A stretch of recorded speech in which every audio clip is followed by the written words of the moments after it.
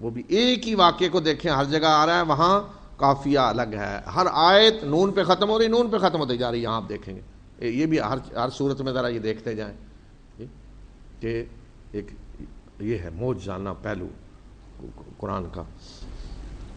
فرمایا کہ ہم نے موسیٰ اور ہارون پہ بھی احسان کیا، اور ہم نے ان دونوں کو اور ان کی قوم کو ایک کرب عظیم سے نجات دی اور ان کی مدد کی، اور وہی غالب تھے، اور ہم نے انہیں روشن کتاب دی اور ان دونوں کے سیدھے راستے کی طرف رہنمائی کی، اور ان کے پچھلوں میں بھی لوگوں کو ان کے راستے پہ چھوڑا. سلام ہے موسیٰ اور ہارون پہ، ہم ایسے ہی نیکوکاروں کو بدلہ دیا کرتے ہیں، وہ ہمارے مومن بندوں میں سے تھے. اور بے شک الیاس بھی رسولوں میں سے تھے. اس وقت کو یاد کرو جب انہوں نے اپنی قوم سے کہا کیا تم ڈرتے نہیں ہو، تم بال کو پکارتے ہو اور احسن الخالقین کو چھوڑ دیتے ہو، یعنی بہترین پیدا کرنے والے کو چھوڑ دیتے ہو، اللہ کو جو تمہارا بھی رب ہے اور تمہارے پہلے سارے آباؤ اجداد کا بھی رب ہے. انہوں نے اسے جھٹلا دیا اور وہ حاضر کیے جانے والوں میں سے ہوں گے. اس انجام سے وہی لوگ بچیں گے جو اللہ کے چنے ہوئے بندے ہیں، اور ہم نے اس کے طریقے پر پچھلوں میں بھی لوگوں کو چھوڑا. سلام ہے الیاس پر، اور اسی طرح ہم محسنین کو بدلہ دیتے ہیں، بے شک وہ ہمارے مومن بندوں میں سے تھا. حضرت الیاس جو ہیں یہ اسی علاقے میں اللہ کے نبی تھے، شام کا علاقہ، موجودہ فلسطین شام. اور یہ جو بال بت ہے نا، یہ بہت بڑا بت تھا، یعنی دنیا میں جو بڑے مشہور قسم کے بت ہوئے ہیں نا ان میں سے بال ہے. اس کے نام پہ باقاعدہ ایک شہر ہے آج بھی لبنان میں، بال بت نام سنا ہوگا، یعنی بال کا شہر ہے باقاعدہ اس بت کا. اور شرک دنیا میں جو پھیلا نا بڑا، اس میں سب سے اعلیٰ گویا کہ جی یہ حضرت ہیں جن کے نام کو خوب وہ پوجا گیا. اور ظاہر یہ ہوتا ہے کہ یہ کوئی اس طرح کا بت تھا کہ جو ہمارے یہاں نہیں شاہ دولہ صاحب جو یہ اس طرح کا تھا، اس کے بارے میں یہ تھا جو اولاد دیتا ہے اور پیدا گویا کہ. تو اس لیے الیاس کہہ رہے ہیں کہ اتدون بالا وتذرون احسن الخالقین، بہترین پیدا کرنے والے کو چھوڑ رہے ہو، بال کو پکار رہے ہو. گویا کہ بال سے وہ سمجھتے اسی طرح اولاد دیتا ہے اللہ کی طرح سمجھتے تھے. اور یہ ہوتا ہے، یہ نہیں کہتے پیدا کرتا ہے، لیکن یہ سب انہی کے ذریعے ملتی ہے. تو عملاً یہی شروع ہو جاتا ہے. آپ شاید ہندوستان کے دوست ہیں انہیں پتہ نہ ہو، ہمارے ہاں پاکستان میں، اور بدقسمتی سے میرا ہی وہ ضلع ہے جی جی یہاں ایک وہ ہیں گزرے ہوں گے اللہ کے نیک بندے، پتہ نہیں کب کیا، تو ان کے بارے میں یہ سمجھتے ہیں کہ یہ جس کے یہاں اولاد نہ ہو تو وہاں جا کر وہ نظر نیاز دے تو پھر اسے اولاد ملتی ہے. لیکن یہ ہے کہ اولاد وہ ملتی ہے کہ جو اپاہج ہوتے ہیں. سارے اتنے سے نہیں ہوتے اپاہج لوگ، تو یعنی ذہنی طور پہ اپاہج، تو انہیں ان کا نام رکھا ہوا شاہ دولہ ان کا نام تھا، جو وہاں جن کا قبر ہے کوئی. تو وہ کہتے ہیں ان کو وہ اس طرح کے جو اپاہج ہوتے ہیں کہتے ہیں شاہ دولہ کے چوہے. وہ ظاہر ہے چوہے کی طرح ہوتے، چھوٹا سا سارا ایسے ہی اپاہج، کوئی پتہ نہیں کچھ نہیں. تو پہلے تو یعنی جس کے ہاں اس طرح کی اولاد پیدا ہو وہاں چھوڑاتے، جس کے ہاں اس طرح کا اپاہج بچہ پیدا ہو وہاں چھوڑاتے. وہاں پھر کیا ہوتا، وہ بھیک مانگنے کے لیے لوگ خرید کے لے جاتے، ان سے بھیک منگوائی جاتی ہے. اور بعد میں ایسا جرم شروع ہوا باقاعدہ کہ باقاعدہ بچوں کو اغوا کر کے اس مزار پہ لے جایا جاتا، چھوٹے بالکل بچوں کو، ان کے سر پہ لوہے کے خول چڑھائے جاتے کہ ان کی فطرتی نشو و نما ہی نہ ہو، اور وہ بڑے ہو جائیں تو سر نہیں بڑا، لوہے کا خول چڑھا ہوا ہے، اتنا سا سر ہوگا، تو ان سے بھیک منگوائی جاتی. آج بھی چل رہا ہے کام. اب گورنمنٹ نے اس پہ کنٹرول کر لیا ہے، لیکن اس کے باوجود لوگ وہاں جو اصل وہ گدی نشین تھے ان کے، تو لوگ اب ان کو دے آتے ہیں وہاں، اور وہ اسی طرح کے آگے بیچتے ہیں، پھر ان پہ خول چڑھا کے ان کے. آج بھی یہ چل رہا ہے کام، دیکھ لیں، کوئی روکنے والے نہیں. انسانیت کی اتنی تذلیل کہ بیچ آتے ہیں وہاں، ان کو بیچا جاتا ہے، ان سے بھیک منگوائی جا رہی پورے پاکستان میں، اعلانیہ جی، اور بدکاریاں ہو رہی ہیں، ان میں لڑکیاں بھی ہوتی ہیں، ان کو دے آتے ہیں اسی طرح جی. تو ظلم دیکھیں اور شرک کس طرح ہو رہا ہے. اور کہہ رہے ہیں جی وہ اولاد نہیں ہوتی تو وہ اس طرح ان کا جی ٹھیک ہے میں دوں گا اولاد، لیکن وہ دیکھ لیں پھر وہ ادھر ادھر سے کہیں پکڑنی، جو ہاتھ آ گیا دے دیں گے تم کو جی. تو اب اللہ تو پیدا کرتا ہے احسن الخالقین، تو انہوں نے کہا شاہ دولہ کا ہوگا تو چوہا ہوگا بس. چلو کہتے ہیں چوہا ہی دے دیں، کو دیں تو صحیح. تو یہ شرک کی دیکھیں انتہا. تو اسی طرح لگتا ہے کہ جو بال کا بھی کوئی تصور تھا. بے شک لوط بھی رسولوں میں سے ہیں، اور اس وقت کو یاد کرو جب کہ ہم نے انہیں اور ان کے گھر والوں کو سب کو نجات دی سوائے اس بڑھیا کے جو پیچھے رہ جانے والوں میں سے تھی، اور پھر ہم نے باقی سب کو برباد تباہ کر دیا، اور تم صبح اور رات کو وہاں ان کے اوپر سے گزرتے ہو، کیا تم عقل سے کام نہیں لیتے؟ صبح شام یعنی اپنے تجارتی قافلوں میں قریش جاتے تھے، کبھی صبح گزر رہے ہیں کبھی رات گزر رہے ہیں۔ اور بے شک یونس بھی رسولوں میں سے تھے، اس وقت کو یاد کرو کہ جب وہ ایک بھری ہوئی کشتی کی طرف بھاگے اور پھر انہیں قرآن دادی میں حصہ لیا اور وہ دھکیلے جانے والوں میں سے بن گئے، مچھلی نے انہیں نگل لیا اور وہ سزاوار ملام تھے۔ اور اگر وہ تسبیح کرنے والوں میں سے نہ ہوتے تو مچھلی کے پیٹ میں ہی رہتے اٹھائے جانے کے دن تک۔ پھر ہم نے اسے ایک خشک زمین میں پھینکا اس حال میں کہ وہ نڈال تھا، اور ہم نے اس پر ایک بیل دار درخت کو اگایا۔ یہ حضرت یونس کا پورا نقشہ وہ کھینچا کہ جب قوم چھوڑ کر گئے ہیں، بھاگ کر گئے، ان کا جیسے بھاگا ہوا غلام ہے، یعنی اللہ کی اجازت کے بغیر نکلے نا۔ اللہ تعالیٰ کا تو قانون ہے کہ رسول اس وقت تک اپنی جگہ کو نہیں چھوڑتا جب تک اللہ کا حکم نہ آئے۔ حضرت یونس ناراض ہو کے نکل گئے اللہ کے حکم سے پہلے ہی، تو اس لیے فرمایا کہ جب کو بھاگے، ابا کا لفظ ایک بھاگے ہوئے غلام کے لیے آتا ہے، کسی کا غلام بھاگ گیا ہو۔ اب بھاگ کے گئے ایک کشتی بھری ہوئی کی طرف گئے، آگے کشتی بھری ہوئی چلنے والی تھی، اس میں بیٹھ گئے۔ اب کشتی طوفان کے زد میں آ گئی، انہوں نے کہا جی کہ کوئی غلام اپنے کشتی والوں کا ایک تصور ہوتا تھا کہ اس طرح کشتی ڈوبنے لگتی تو کہتے کہ کوئی بھاگا ہوا ہے اپنے مالک سے، دیکھیں کون ہے وہ، انہوں نے کہا قرآن دادی کرے۔ حضرت یونس صحیح دیکھ کر جی بزرگ آئینی کو کہیں قرآن دادی کنہیں سے کرواتے ہیں، قرآن دادی ہوئی، انہیں کا نام نکلا، تو انہوں نے کہا جی آپ جائیں سمندر میں، ان کو ڈال دیا گیا، وہاں مچھلی نے نگل لیا جی، تو وہاں وہ اپنے آپ کو ہی ملامت کر رہے تھے، اور اسی حال میں پھر دعا کی اللہ سے، لا الہ الا انت سبحانک انی کنت من الظالمین، اپنے اعتراف کر رہے ہیں کہ میں خطا کاروں میں سے ہوں، مجھ سے غلطی ہوئی ہے کہ میں اپنے رب کے اجازت کے بغیر نکل آیا ہوں۔ فرمایا کہ اگر وہ یہ تسبیح کرنے والے نہ ہوتے، کون سی تسبیح؟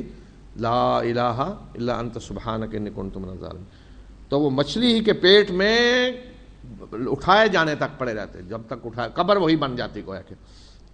تو فرمایا کہ تسبیح انہوں نے کی تو ہم نے انہیں نکالا۔ کس طرح نکالا کہ مچھلی نے جا کے خشک زمین پہ باہر نکلا، اور خشک زمین میں ہم نے ایک درخت اگایا بیل دار، کدو کی بیل تھی، اور پھر جب وہ صحت مند ہوئے تو ہم نے اسے بھیجا 1,00,000 یا اس سے بھی زیادہ لوگوں کی طرف، وہ ایمان لائے اور ہم نے ایک وقت تک انہیں فائدہ دیا۔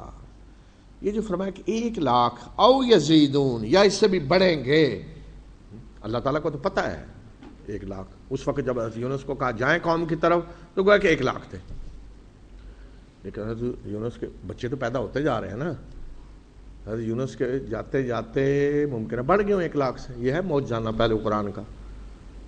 اگر یہ کہہ دیا جاتا کہ ہم نے انہیں 1,00,000 لوگوں کی طرف بھیجا، یا تو تقریباً پھر کہا جاتا تقریباً 1,00,000، لیکن اگر آپ کہتے 1,00,000 تو بچے تو پیدا ہو رہے ہیں نا عالم میں۔ آپ نے ابھی کہا 1,00,000، ممکن 2 اوپر ہو گئے ہوں فوراً، تو اس لیے فرمایا 1,00,000 یا زیادہ بھی ہوں گے، اولاد بچے پیدا ہو رہے ہیں تو ممکن ہے اس وقت زیادہ ہو جائیں ان کے جانے تک۔ اور پھر یہ لوگ ایمان لائے تو اللہ تعالیٰ نے عذاب ٹال دیا، پھر دنیا میں ان کو موقع دیا۔ ان سے پوچھیں کہ کیا تمہارے رب کے لیے بیٹیاں اور ان کے لیے بیٹے؟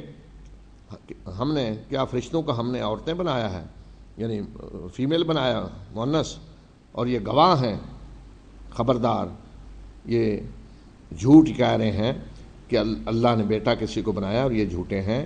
اور کیا اللہ نے بیٹوں پہ بیٹیوں کو ترجیح دی ہے؟ کیا ہو گیا تمہیں، کیسے فیصلے کر رہے ہو؟ کیا تم سبق حاصل نہیں کرتے؟ کیا تمہارے پاس کوئی واضح سند ہے؟ لاؤ اپنی کو کتاب، اگر تم سچے کو لکھا ہوا ہے اللہ نے فرشتوں کو بیٹیاں۔ پہلی چیز ہے اللہ کو بیٹے ہے ہی نہیں، نہ فرشتہ کوئی اور پھر بنا بھی رہے ہیں بیٹے تو بیٹیاں بنا رہے ہیں، اور وہ بھی فرشتوں کو، تو انہیں مؤنث مذکر بنا رہے ہیں۔ فرشتہ تو دیکھیں نا مؤنث مذکر ہے نا، میل فیمیل تو انسانوں میں ہیں، جنوں میں ہیں، فرشتوں میں تو نہیں ہے، تو تم نے فرشتوں کو مؤنث کیسے بنا دیا؟ پھر فرمایا کہ اور جرم ان کا دیکھیں کہ یہ انہوں نے اللہ اور جنوں کے درمیان نسب قائم کر دیا، کہ اللہ جنوں کو جا جوڑا گیا کہ اللہ کی اولاد ہے، کو خاندان سے رشتہ جوڑ رہے ہیں جا کر۔ فرمایا کہ اللہ کے جنوں کو پتہ ہے کہ وہ حاضر کیے جانے والے ہیں، یعنی وہ بندے ہیں اللہ کے، ہم نے حاضر ہونا ہے، انہوں نے پکڑے جائیں گے، عذاب دیا جائے گا، اور یہ اللہ کے ساتھ ان کے رشتے بنا رہے ہیں۔ پاک اللہ ان چیزوں سے جو یہ بیان کرتے ہیں، صرف اللہ کے چنے ہوئے بندے ہی ہیں جو اس انجام سے محفوظ ہوں گے۔ اور پھر انہیں مخاطب کیا مشرکوں کو کہ بے شک تم اور جن کی تم عبادت کرتے ہو، تم اللہ سے برگشتہ کر دینے والے نہیں ہو سوائے ان کے جو آگ میں داخل ہونے والے ہیں۔ تم اللہ سے کسی کو برگشتہ نہیں کر سکتے سوائے ان کے جو خود ہی جہنم میں داخل ہونے والے ہیں، باقی اور کسی کو تم گمراہ نہیں کر سکتے۔ اور پھر فرشتے یہ بات کہہ رہے ہیں درمیان میں رسول صلی اللہ علیہ وسلم کو، اپنی حیثیت بتا رہے ہیں، کیونکہ فرشتوں کے اوپر ذکر آیا تو اب فرشتے بتا رہے ہیں ہماری حیثیت کیا ہے۔ اور ہم میں سے ہر ایک کے لیے ایک متعین مقام ہے، اور ہم سب صفیں باندھے کھڑے ہوتے ہیں، اور ہم سب تسبیح کرنے والے ہیں۔ فرشتے بتا رہے ہیں کہ ہم میں سارے کی ایک جگہ ہے خاص، اس سے وہ ہل نہیں سکتا، اور ہم صفیں باندھے کھڑے ہیں اللہ کے سامنے بندگی کے لیے عاجز بن کر، اور ہم تسبیح کر رہے ہیں ہر وقت، کوئی ہمارے پاس اختیار نہیں ہے، ہم اس طرح اللہ کی بندگی میں کھڑے ہیں۔ پھر فرمایا کہ یہ لوگ آج جو انکار کر رہے ہیں، تو پہلے ان کا حال کیا تھا؟ اور یہ لوگ یہ کہا کرتے تھے کہ اگر ہمارے پاس پہلے لوگوں کے پاس آئے ہوئے ذکر میں سے کچھ ہوتا تو ہم اللہ کے بڑے چنے ہوئے بندے بن جاتے، تو اب انہوں نے اس کا انکار کر دیا ہے، تو جلد انہیں معلوم ہو جائے گا۔ یعنی پہلے کہا کرتے تھے کہ اگر ہمارے پاس کوئی کتاب آ جاتی ہے نا جیسے پہلے لوگوں کو دی تو ہم تو بڑے متقی پرہیزگار بنتے، تو اب اللہ کتاب آئی تو انکار کر رہے ہیں۔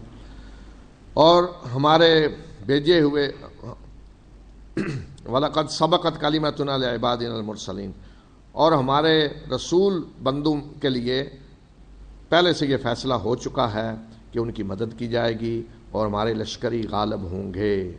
فرمایا کہ اللہ نے پہلے سے فیصلہ کر دیا ہے کہ جو اللہ نے بندے بھیجے ہیں رسول تو وہ غالب ہوں گے، ان کی مدد کی جائے گی، تو آج بھی مدد ہوگی، اللہ کا فیصلہ یہ اپنی جگہ ہے۔ نبی صلی اللہ علیہ وسلم کو فرمایا کہ ان سے تھوڑی دیر کے لیے منہ پھیریں، درگزر کریں، اور ان کو دیکھیں، یہ بھی دیکھیں گے کیا یہ ہمارے عذاب کے لیے جلدی میں چاہ رہے ہیں، اور جب یہ ان کے سین میں اترے گا تو پھر وہ بری صبح ہوگی ان لوگوں کی کہ جنہیں خبردار کیا جا چکا تھا۔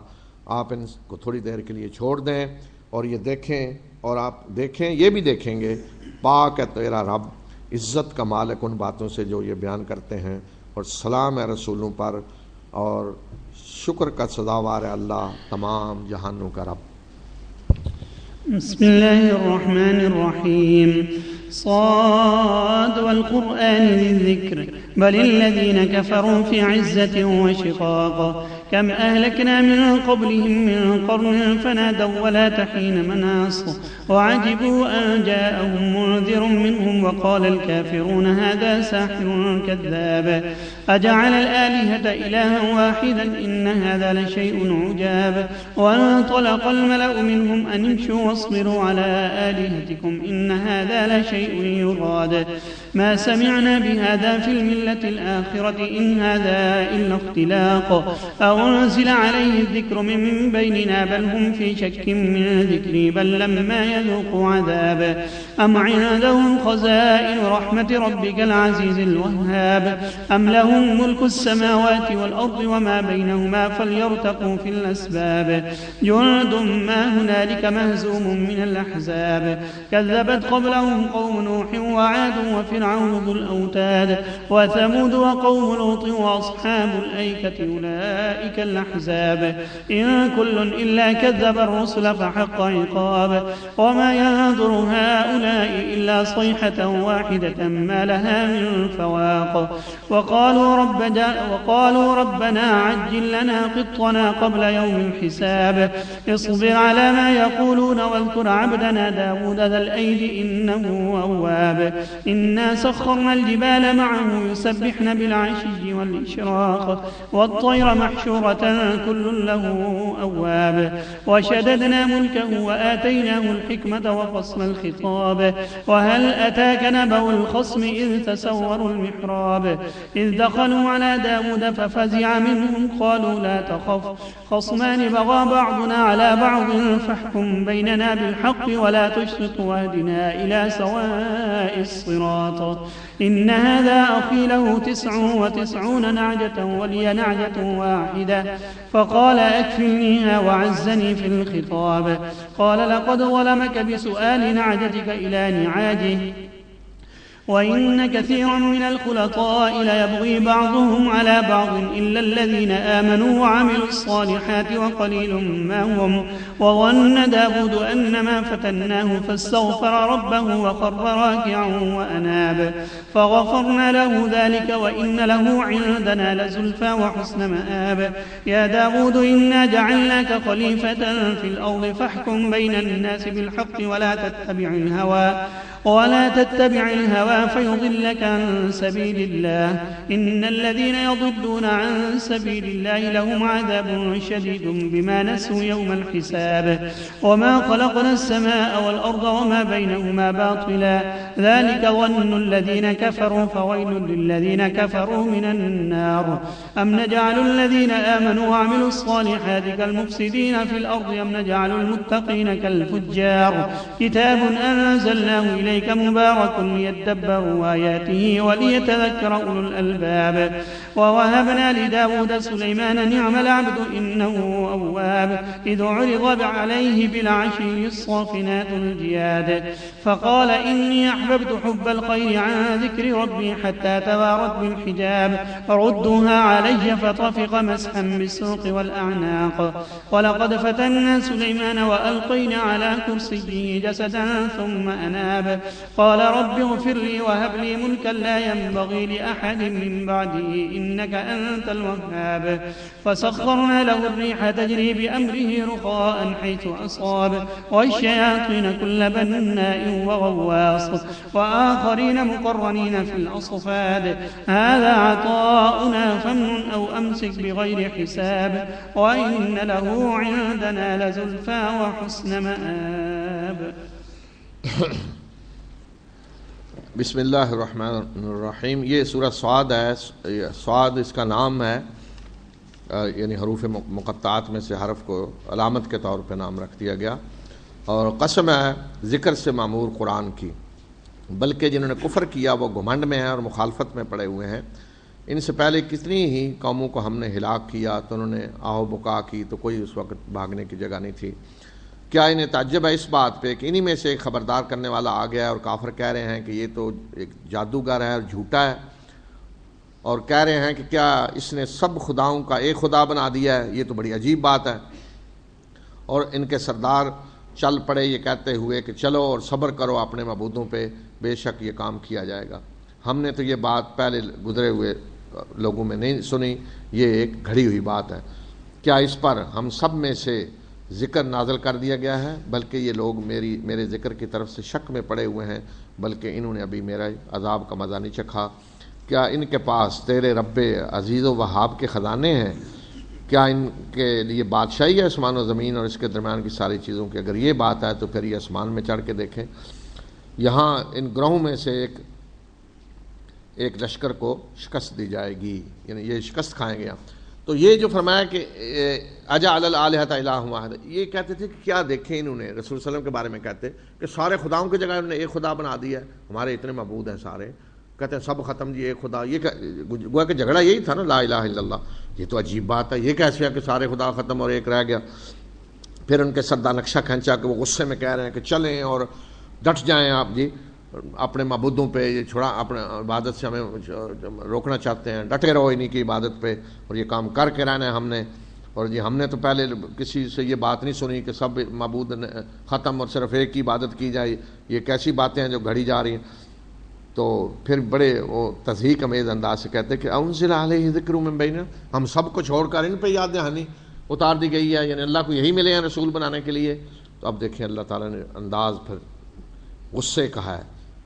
فرمایا کہ اصل بات یہ ہے کہ یہ میری یاد دہانی کی طرف سے شک میں پڑے ہوئے ہیں، بلکہ یہ ہے کہ ابھی انہوں نے میرے عذاب کا مزہ نہیں چکھا. مزہ چکھ لیں گے پھر انہیں پتہ چلے گا عشر کیا ہوتا ہے. تو فرمایا کہ کیا تیرے رب عزیز و وہاب، بخشنے والے زبردست رب کے خزانے ان کے پاس ہیں؟ انہوں نے نبوت دینی ہے کسی کو، ان سے پوچھ کے دی جائے گی، یا آسمان و زمین میں ان کی بادشاہی ہے؟ اگر یہ ہے تو چڑھ جائیں، اوپر جائیں.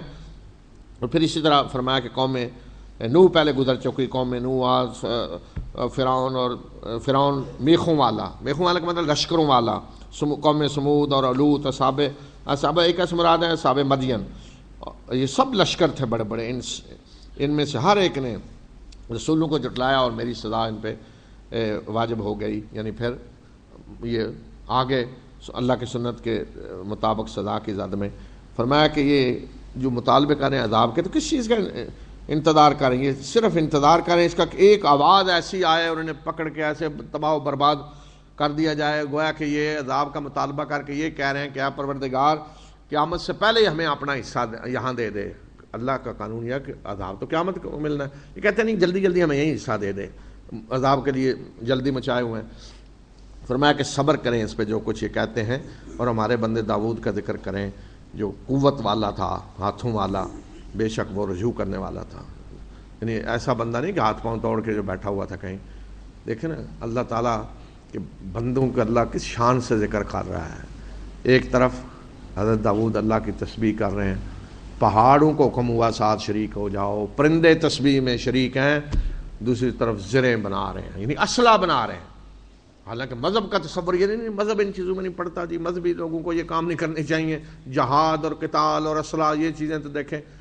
تو اللہ نے فرمایا کہ ایک طرف میرا بندہ زریں بنا رہا ہے اور دوسری طرف تسبیح کہ جس میں پہاڑ اور پرندے بھی شریک ہیں۔ ہم نے پہاڑ ان کے ساتھ مسخر کر دیے کہ وہ تسبیح کرتے تھے صبح و شام، اور پرندے بھی جھنڈ کے جھنڈ اکٹھے ہو کر، اور ہر ایک جو ہے وہ رجوع کرنے والا تھا۔ اور ہم نے اس کی بادشاہی کو مضبوط کر دیا اور اسے حکمت عطا کی اور فیصلہ کرنے کی صلاحیت۔ اور اس وقت کو یاد کرو کہ جب اس کے پاس دو فریق آئے، یعنی فریق فیصلہ، فریق مقدمہ، اور وہ دیوار پھلانگ کر محراب میں داخل ہو گئے۔ جب وہ داؤد کے سامنے آئے تو ان سے ڈر گیا، انہوں نے کہا نہیں ڈرے نہیں، ہم دو فریق ہیں، ہم میں سے ایک نے دوسرے پہ زیادتی کیا ہے، ہمارے درمیان آپ ٹھیک ٹھاک فیصلہ کریں اور آپ حق سے نہ آپ ہٹیں اور سیدھے راستے کی طرف ہماری رہنمائی کریں۔ ایک میرا بھائی ہے جس کے پاس 99 دمبیاں ہیں، میرے پاس ایک ہے، اور یہ مجھے کہتا ہے کہ اپنی ایک دمبی بھی مجھے دے دو، اور یہ بحث میں مجھ پہ غالب آ گیا۔ داؤد نے کہا کہ یہ تمہاری دمبی اپنی دمبیوں کے ساتھ ملانے کا مطالبہ کر کے اس نے ظلم کیا ہے، اور بہت سارے شریک معاملہ ایک دوسرے پہ زیادتی کرتے ہیں سوائے ان کے جو ایمان لائے اور جنہوں نے نیک اعمال کیے، اور ایسے لوگ بہت تھوڑے ہیں۔ یہاں پہ داؤد نے سمجھا کہ ہم نے اس کا امتحان لیا ہے، اسے آزمایا ہے، اور اس نے اپنے رب سے مغفرت مانگی اور وہ سجدے میں گر پڑا اور اس نے رجوع کیا، ہم نے اسے بخش دیا، اور ہمارے ہاں اس کا بڑا ہی قرب کا درجہ حاصل تھا اور بہترین اس کا مقام تھا۔ اور ہم نے کہا کہ اے داؤد، ہم نے تجھے زمین میں خلیفہ بنایا ہے، لوگوں کے درمیان انصاف کے ساتھ فیصلہ کریں، خواہشات کی پیروی نہ کریں، ورنہ یہ خواہشات کی پیروی تمہیں اللہ کے راستے سے روک دے گی، اور بے شک جو اللہ کے راستے سے بھٹک جاتے ہیں ان کے لیے بہت بڑا عذاب ہے، اس وجہ سے کہ انہوں نے قیامت کے دن کو بھلا دیا، حساب کے دن کو بھلا دیا۔ تو یہ حضرت داؤد کی زندگی خاص واقعہ بیان ہوا کہ حضرت داؤد اپنے گھر میں تھے، اس وقت عام ان کا گویا کہ وقت نہیں تھا جس میں وہ لوگوں کے لیے فیصلے کرتے۔ تو دو آدمی آئے دیوار پھلانگ کے، پہلے یہ دیوار پھلانگ کے اندر آ گئے اور حضرت داؤد کے کمرے میں چلے گئے جہاں وہ بیٹھے ہوئے تھے۔ اچانک دیکھا دو آدمی سامنے آ گئے، داؤد گھبرائے کہ پتہ نہیں آ گئے قتل کرنے آئے کیا کرنے آئے۔ ساتھ میں نے کہا جی گھبرائے نہیں، ہم کسی بری نیت سے نہیں آئے، ہمارا ایک جھگڑا ہے، فیصلہ کر دیں، اور ساتھ یہ کریں عدل کریں، انصاف کریں، انصاف سے ہٹ کے کوئی بات نہ کریں، تسلی بھی دے رہے ہیں۔ فیصلہ کیا ہے؟ ایک نے کہا جی میری 99 دمبیاں ہیں، جی میرے بھائی کی 99 دمبیاں، میری ایک ہے، یہ میری ایک بھی کہتا ہے مجھے دے دیں، میرا 100 پورا کریں۔ گویا کہ 99 کا چکر ہے جی، ہر آدمی 99 کے چکر والا اپنا 99 جو ہے اس کو 100 کرنا چاہتا ہے۔ تو حضرت داؤد نے فوراً کہا کہ یہ تو زیادتی ہے کہ جس کے بعد پہلے ہی 99 تمہاری بھی تمہیں بھی کہہ رہا اپنی بھی مجھے دے دو۔ تو ساتھ ہی کہا کہ بہت سارے لوگ جو مل کر کام کرتے ہیں، شرکاء، شریک معاملہ، شریک کام، ایک دوسرے پہ زیادتی کرتے ہیں سوائے ان کے جو ایمان لا کر نیک عمل اللہ سے ڈرنے والے، اور بہت تھوڑے ہیں کہ جو عدل و انصاف کرنے والے ہیں۔ تو یہاں فوراً داؤد کو خیال ہے کہ یہ تو میرا امتحان ہو رہا ہے جی۔ فوراً وہ اپنے رب کے آگے جھک گئے، معافی مانگی، فرمایا ہم نے بخش دیا، اور پھر یہ کہا کہ اے داؤد ہم نے خلیفہ بنایا، زمین میں انصاف کے ساتھ فیصلہ کریں، خواہشات کی پیروی نہ کریں۔ اس لیے خواہشات کی پیروی جو حق سے آدمی کو سیدھے راستے سے ہٹا دیتی ہے، اور جو سیدھے راستے سے ہٹ جائیں ان کے لیے پھر سخت عذاب ہے، اس لیے کہ سیدھے راستے سے جو ہٹتا ہے وہ وہی ہے جس نے قیامت کو بلا دیا۔ اب یہ جو دو داخل ہوئے نا، بالکل واضح ہو رہا ہے کہ یہ انسان نہیں تھے، فرشتے تھے، فرشتے انسانی شکل میں آئے، اور حضرت داؤد کو اللہ تعالیٰ کچھ چیز یاد دلانا چاہتے تھے جو انہیں یاد آ گئی فوراً. اور اسی طرح کا کوئی معاملہ تھا حکومت کے کوئی معاملات میں، اس طرح کا معاملہ ہوا کہ جہاں حضرت داؤد کسی کوئی چیز لے رہے تھے. جی ہوتے ہیں گورنمنٹ کے کاموں میں کئی چیزیں کوئی، تو جہاں جو اللہ تعالیٰ کو پسند نہیں آئی تو اللہ تعالیٰ نے فوراً خبردار کر دیا. تو معاملہ کو اسی طرح کا تھا. لوگوں نے بڑی قصے کہانیاں بنانے کی کوشش کی ہے، لیکن زیادہ سے زیادہ اگر کچھ کہا جائے تو ایک بات جو ممکن ہو سکتی ہے کہ حضرت داؤد کا ایک سپہ سالار تھا، اس کی بیوی تھی بہت خوبصورت، بڑی باصلاحیت. جی تو شاید داؤد ہوتا ہے کہ خیال آیا کہ اس طرح کی باصلاحیت عورت تو حکمران کی بیوی ہونے چاہیے. تو حضرت داؤد نے اس سے مطالبہ کیا کہ تم اسے طلاق دے دو. اور بنی اسرائیل میں کہا جاتا ہے کہ یہ کوئی ایسی بات نہیں ہوتی تھی، کوئی کسی کو کہتا تم بیوی کو طلاق دے دو، میں اسے کرنا چاہتا ہوں، وہ دے دیتا، کوئی معیوب بات نہیں تھی. لیکن عام آدمی کی طرف سے بات ہو تو کوئی دباؤ نہیں ہوتا. حکمران جب کہے گا تو وہ تو دباؤ بھی ہو سکتا ہے نا. تو حضرت داؤد نے کہا تو اللہ کو یہ بات پسند نہیں آئی. تو یہ بات بالکل لگتی ہے، ہو سکتا ہے یہ ممکن ہے. تو حالانکہ یہ کوئی گناہ نہیں تھا، کوئی برا کام نہیں تھا، لیکن اللہ کے رسول ہیں، اللہ تعالیٰ اپنے رسولوں کو تو ذرا بھی کوئی بات ہو تو اس پہ فوراً اللہ تعالیٰ پکڑتا ہے. تو فوراً انہیں خبردار کر دیا گیا اور وہ سمجھ گئے کہ میرا امتحان ہے. اللہ سے معافی مانگی، اللہ نے بخش بھی دیا. جو پھر اس کے بعد فرمایا کہ ہم نے آسمان و زمین اور ان کے درمیان جو کچھ ہے اس کو ناحق نہیں بنایا، باطل بے مقصد نہیں. یہ ان لوگوں کا گمان ہے جنہوں نے کفر کیا کہ ہم نے بے مقصد بنایا، اور جنہوں نے کفر کیا ان کے لیے تباہی ہے ایک آگ کے عذاب کی شکل میں. کیا وہ لوگ جو ایمان لائے اور جنہوں نے نیک اعمال کی ان کو ہم زمین میں فساد پھیلانے والوں کی طرح بنا دیں گے، یا ہم متقی لوگوں کو فاجروں کی طرح کر دیں گے؟ یعنی اگر آخرت نہیں ہے تو اس کا تو مطلب یہ ہے کہ ایمان لانے والے اور فساد پھیلانے والے برابر ہو گئے، متقی اور فاجر برابر ہو گئے، مر کر مٹی خاک ہو گئے، صاحب کوئی نہیں، تو پھر تو برابر ہیں نا سارے. فرمایا یہ کتاب ہے جس کو ہم نے آپ کی طرف نازل کیا ہے ببرکت، تاکہ یہ لوگ اس کی آیات میں غور و فکر کریں اور تاکہ عقل رکھنے والے سبق حاصل کریں. اور ہم نے داؤد کو سلیمان عطا کیا، بہترین بیٹا، بے شک وہ رجوع کرنے والا تھا. اس وقت کو یاد کرو کہ جب اس پہ پچھلے پہر اس کے عمدہ اعلیٰ نسل کے گھوڑے اس کے سامنے پیش کیے گئے. یہاں سلیمان کی زندگی کی دو واقعے بیان ہوئے، میں خلاصہ ان کا بیان کر دیتا ہوں. پہلا یہ ہے کہ حضرت سلیمان کے سامنے عصر کا وقت، عشی کا مطلب پچھلا پہر، گھوڑوں کی دوڑ ان کے لیے رکھی گئی. گھوڑے جو اعلیٰ عمدہ نسل کے تھے لائے گئے سامنے، ان کی دوڑ ہوئی. گھوڑے دوڑتے ہوئے دور تک چلے گئے، آنکھوں سے اوجھل ہو گئے. حضرت سلیمان بڑے خوش ہوئے اور کہا کہ ان کو واپس لاؤ، اور کہا کہ میری ان گھوڑوں سے محبت اللہ کی یاد کی وجہ سے ہے، جہاد کے لیے ہے، میں کوئی تفریح کے لیے نہیں کر رہا. اور گھوڑے واپس آئے تو خوشی سے انہوں نے ان کی گردنوں اور پنڈلیوں پہ ہاتھ پھیرا، جو گھوڑے پہ اس موقع پہ پھیرا جاتا ہے.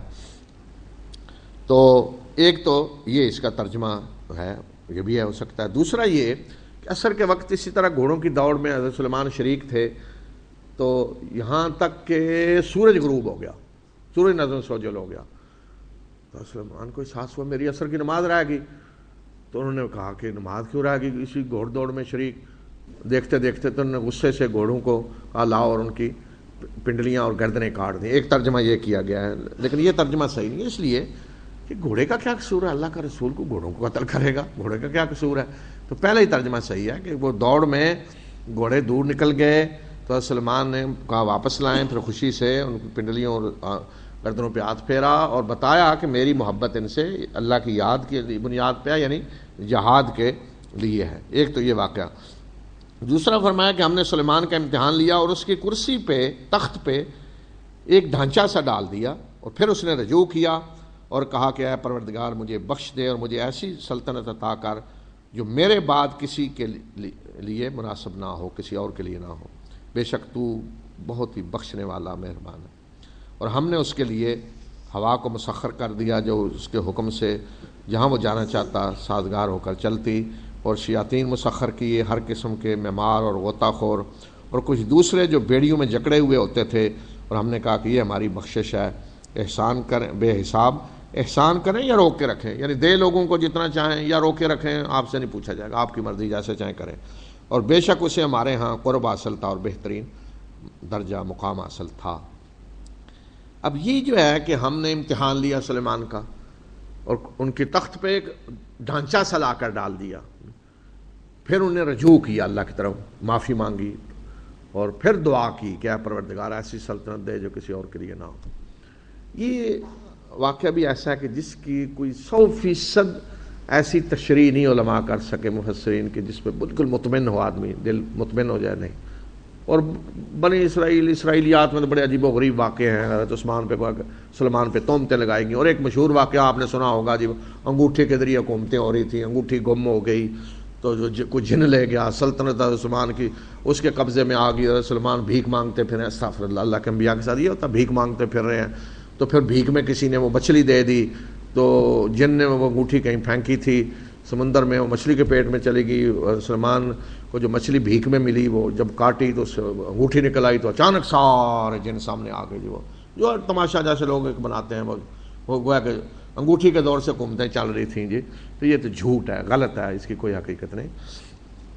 اب یہ ہے کہ کون جسد ڈال دیا، اس کا ایک ترجمہ تو یہ ہے کہ تفسیر جو مناسب ہو سکتی ہے کہ حضرت سلیمان کی اپنے دل میں یہ خواہش تھی کہ میرے بعد یہی سلطنت اسی طرح کی میرے بیٹے کو بھی ملے، یعنی جنوں پہ حکومت اور یہ پرندے اور سارا کچھ، لیکن بیٹے کو دیکھا کہ انتہائی نکما تھا، اور حضرت سلیمان کو سمجھ آ گئی، اور واقعتاً بعد میں ان کے بیٹے نے حکومت ضائع کر دی، ٹکڑے ہو گئی، تو حضرت سلیمان نے رجوع کر لیا اپنی، اس لیے انہوں نے دعا کی کہ اللہ مجھے وہ سلطنت دے جو میرے بعد کسی اور کو نہ ملے، یعنی اپنی وہ درخواست جو خواہش تھی نا واپس لے لی کہ یہ میرے تک ہی رہے، یہ سارا کچھ کسی اور کے لیے نہیں، بعد میں۔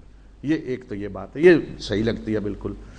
یا یہ کہ بعض مفسرین نے یہ کہا ہے کہ حضرت سلیمان کی حکومت پہ ایک مرحلہ آیا کہ دشمنوں نے قبضے کرتے کرتے کافی علاقے قبضے میں کر دیے، یہاں تک کہ وہ سکڑ کر رہ گیا اپنے دارالحکومت میں، تو یہ تشبیہ دی ہے کہ گویا کہ جسد ڈھانچے کی طرح وہ اپنے تخت پہ بیٹھے تھے، تو پھر انہوں نے دعا کی تو اللہ تعالیٰ نے مسخر کر دیا یہ سب کچھ ان کے لیے، پھر سلطنت، عظیم سلطنت ملی بعد میں کہ ہوا مسخر ہے، جن مسخر ہے، یہ دونوں مطلب ہو سکتے ہیں اور دونوں بالکل صحیح ہیں اور آیات کے مفہوم کے ساتھ بھی مطابقت رکھتے ہیں۔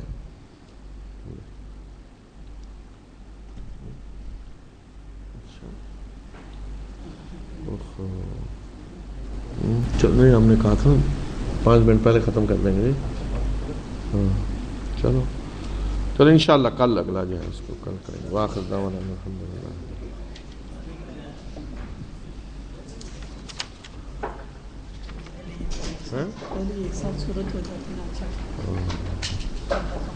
میں نے تو دیکھا ہی نہیں۔